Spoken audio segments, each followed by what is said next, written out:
Yang ngaku-ngaku durian Nabi ini bukan Nabi, tidak maksum itu. Sabrina aja akunya. Ini masalah ini ke bangsa Indonesia ini. Tolong teman-teman bangsa, saudara-saudara sebangsa dan setanah air. Ini kita ini bangsa Indonesia asli. Coba kalau mengaku durian Nabi, tolong tes DNA. Bukan kiai ente, palsu kau. Wallahi palsu. Kamu yang menyesatkan umat. Kamu yang menyesatkan umat. Gak usah diikuti model demikian. Gak usah diikuti model demikian. Siapa saja boleh mengakui dia keturunan siapa saja, tapi kalau ada orang yang gak percaya, ya ndak apa-apa. Giboten. Dan kita mengenai bagaimana orang mau percaya.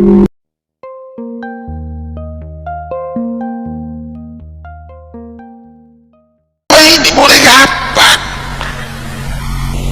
Mulai kapan? Jadi Nahdlatul Ulama ngajari benci Ahlul Bait itu mulai kapan? Wah, ini produk baru ini dalam model ini.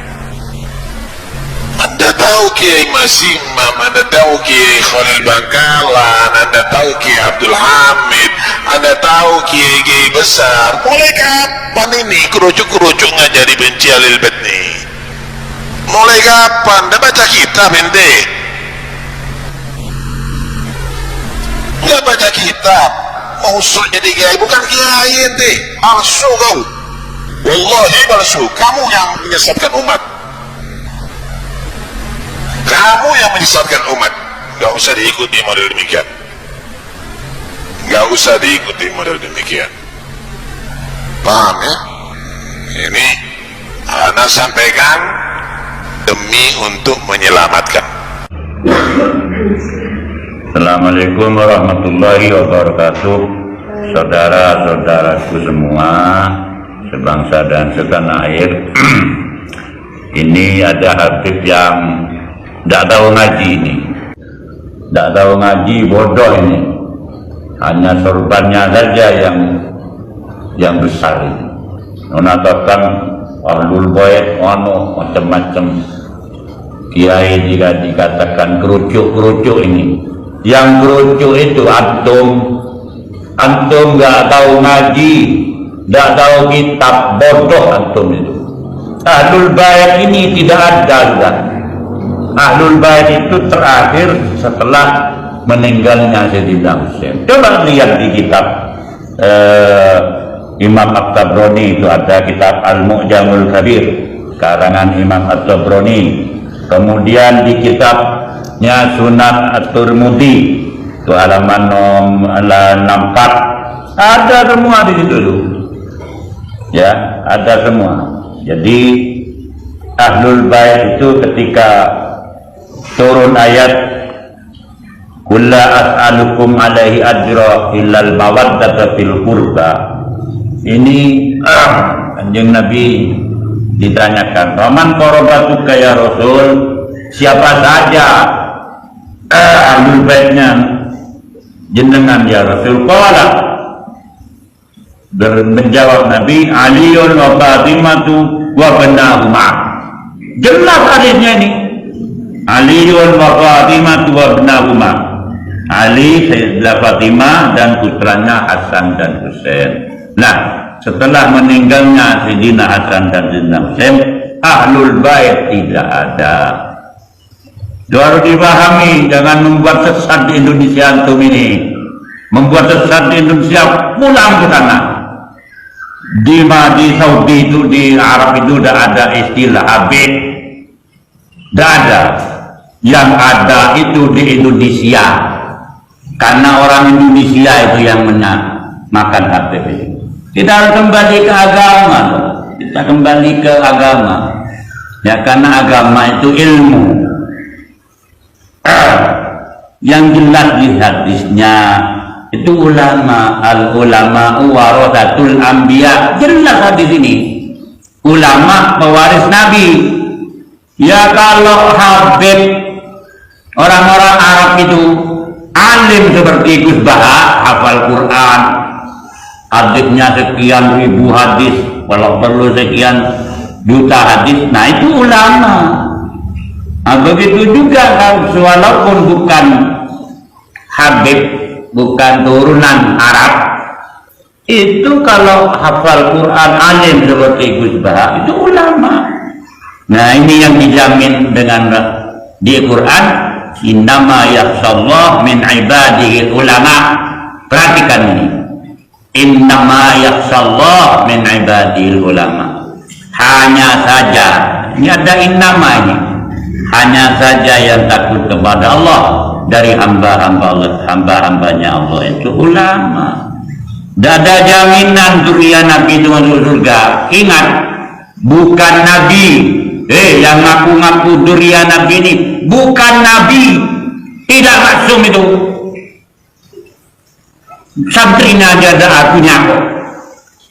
Ini masalah ini ke bangsa Indonesia ini. Tolong teman-teman bangsa, saudara-saudara sebangsa dan setanah air. Ini kita ini bangsa Indonesia asli. Coba kalau mengaku zuriat Nabi, tolong tes DNA, ya, tolong dites DNA. Apa itu ada gen Yahudi? Apa ada gen siapa itu? Kalau zuriat Nabi itu alim, akhlak, berakhlakul karimah. Ini musarrik nanti ini, ya musarrik ini. Udah mancung hidungnya udah habis. Tidak ada. Innamal habaibuna al-habaibuna warasatul anbiya, ada. Habib tidak ada istilah di agama. Di Al-Quran tidak ada, di hadis tidak ada. Yang ada hanya di Indonesia, Habib. Antum itu bukan orang sini, ngaji dulu, yang alim dulu. Ya, ayo kalau mau debat sama saya, ayo. Tidak apa-apa. Wah ini ahlul bait, ahlul bait mana? Ahlul bait itu tidak ada setelah Sayyidina Husain itu. Coba dilihat di kitab At-Tirmidzi, kitabnya Imam At-Tabrani. Waduh ini bahaya, ini doktrin-doktrin ini. Makanya yang ngaji ya, terutama anak bangsa Indonesia ini yang pribumi ini, yang ngaji anak-anaknya biar tahu ini masalah ini nanti ini bisa membuat kafir, membuat murtad nanti kalau tidak kembali kepada agama dan hadis. Hanya tolong teman-teman yang di NU, teman-teman yang di Muhammadiyah, ulama-ulama kita ini jangan diam ini, jangan diam. Ayo bangkit, jawab mereka itu. Kalau perlu debat dia di tengah lapangan sana. Ayo debat dengan mereka-mereka yang menyatakan zuriat Nabi dari mana? Sudah 1444 tahun. Dari mana silsilahnya itu? Kalau perlu dites, bukan hanya perlu, wajib dites DNA-nya. Itu apa itu, ada apa? Di situ ada persentasenya kepada Nabi. Tes DNA, jangan hanya ngomong obrak-abrik ke sana ke sini. Coba semit itu lagi itu. Kayaknya kedatangan Nabi, Pola al-Badru alaina. Apa ini? Ini bahaya, ini menyesatkan ini kepada masyarakat, terutama masyarakat Islam, terutama teman-teman kita, saudara-saudara kita yang Islam. Ayo kembali ke agama, kembali ke kitab, kembali ke sanad. Kita punya mujtahid, kita punya qaulul ulama, kita punya kitab banyak kita. Jangan kembali kepada pikiran saja, tidak boleh. Ya mungkin itu, ini sebagai referensi kepada saudara-saudara semua. Kembalilah ke kitab, kembalilah ke hadis, kembalilah ke Al-Quran. Ahlul bait itu sudah tidak ada setelah terbunuhnya Sayyidina Husain alaihi wassalam. Sekian, assalamualaikum warahmatullahi wabarakatuh. Mental daripada Rasulullah dan sahabat, asyidda'a 'alal kufar, hala kaunihim asyidda'a 'alal kufar ruhama'a bainahum. Mereka keras terhadap orang-orang kafir tetapi saling menyayangi sesama umat Islam. Sesama umat Islam dari mulai timur sampai ke barat harus saling menyayangi.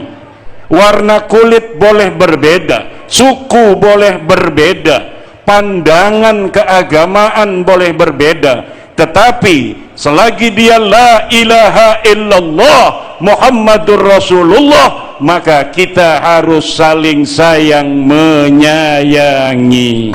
Akur, jos, ini torekotnya Yai Marzuki, jos, bablas. Jangan sampai tausiah dari Yai Suadi kita mau dipecah belah mengenai orang mau mengakui orang Pasuruan sebagai keturunan Ratu Sima. Alhamdulillah, karena memang Ratu Sima dulu kerajaannya ada di Pasuruan, betul.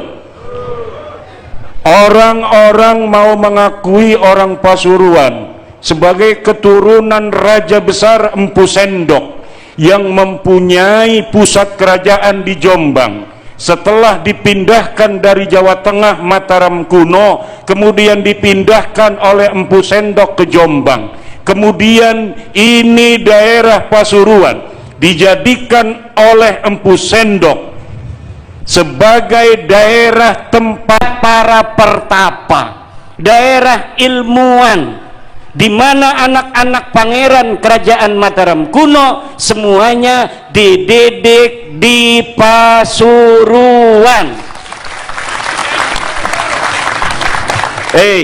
Yai Imad kalau ngomong harus ada datanya. Ada nggak bukti sejamannya bahwa Pasuruan dulu dijadikan tempat para pangeran ini dididik untuk menjadi ilmuwan? Ada.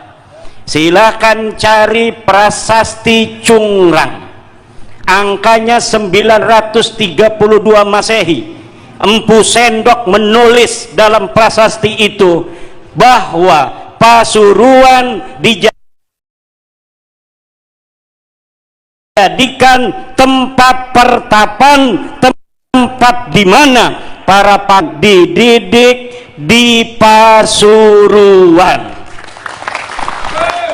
Saya yakin karena di sini dulu pusat pendidikan kerajaan Mataram kuno yang setelah dipindah ke Jombang namanya menjadi kerajaan Medang, maka hari ini yang hadir melihat saya dan Yai Marzuki Mustamar adalah turunan para ilmuwan dan ulama di masa lalu. Tapi kalau ada orang tidak percaya, nggak percaya saya bahwa orang Pasuruan keturunan para ilmuwan di masa kerajaan Medang, ya monggo. Kita punya prasasti, kita punya kitab sezaman, kita punya arkeologi yang membuktikan Pasuruan adalah kerajaan besar di masa lalu 932 Masehi, di mana kerajaan Medang waktu itu dipindah ke Jombang dan pusat pendidikannya di Pasuruan. Dan di waktu kerajaan Ratu Sima 500 tahun sebelumnya itu bahwa Pasuruan adalah pusat kerajaan Jawa terbesar di Jawa ada di Pasuruan ini. Tetapi orang mau nggak percaya ya ndak apa-apa. Ndibatan kita punya data, tapi orang tidak percaya, tidak apa-apa. Ini yang akan terjadi dengan masalah nasab. Siapa saja boleh mengakui dia keturunan siapa saja, tapi kalau ada orang yang nggak percaya, ya tidak apa-apa. Gibatan. Dan kita mengenai bagaimana orang mau percaya pada kita turunan Ratu Sima, turunan Empu Sendok, ya tidak apa-apa. Kita tidak marah. Kita punya silsilah sampai Ratu Sima di abad ke-5 atau ke-4 Masehi, Empu Sendok di abad 10 Masehi. Tapi orang tidak percaya, ya tidak apa-apa. Betul? Ada yang punya silsilah Wali Songo. Orang kita mempunyai silsilah, kita meyakini, orang tidak percaya, ya tidak apa-apa. Betul apa tidak? Begitu pula wahai saudara-saudaraku, siapa saja yang punya silsilah, dia meyakini, tetapi kemudian orang tidak percaya, berdasarkan penelitiannya, berdasarkan kajian ilmiahnya, berdasarkan bukti-bukti sejarahnya, berdasarkan tes DNA-nya, hakul yakin mereka bukan keturunan Nabi misalnya, maka harus legowo, ndak apa-apa. Dan kita ketika tidak mengakui satu klan sebagai keturunan Nabi, bukan berarti kita memutuskan cinta dan persahabatan dengan mereka. Betul apa tidak? Yang tadinya punya teman dari Balawi, kita tetap berteman. Yang punya sahabat tetap bersahabat. Yang punya guru tetap dia guru. Yang punya murid tetap murid. Ini hanya penelitian, ini hanya kajian, ini keyakinan. Anda mau terima atau tidak, kita tetap sahabat, kita tetap saudara, sesama umat Islam, sesama bangsa Indo. Wa'tasimu bihablillahi jami'au wa la tafarraqu, dan berpegang teguhlah, bersatulah dalam agama Allah yaitu Islam, wala tafarraqu, jangan bercerai-berai. Nanti musuh-musuh Islam yang dari balik layar akan ikut-ikutan. Pasuruan sebagai sebuah kota, sebagai sebuah kabupaten yang mempunyai sejarah panjang, orang-orang besar di masa lalu, harus menjadi contoh, menjadi tauladan bagi seluruh bangsa Indonesia bahwa Pasuruan siap tenang. Betul? Pasuruan siap damai.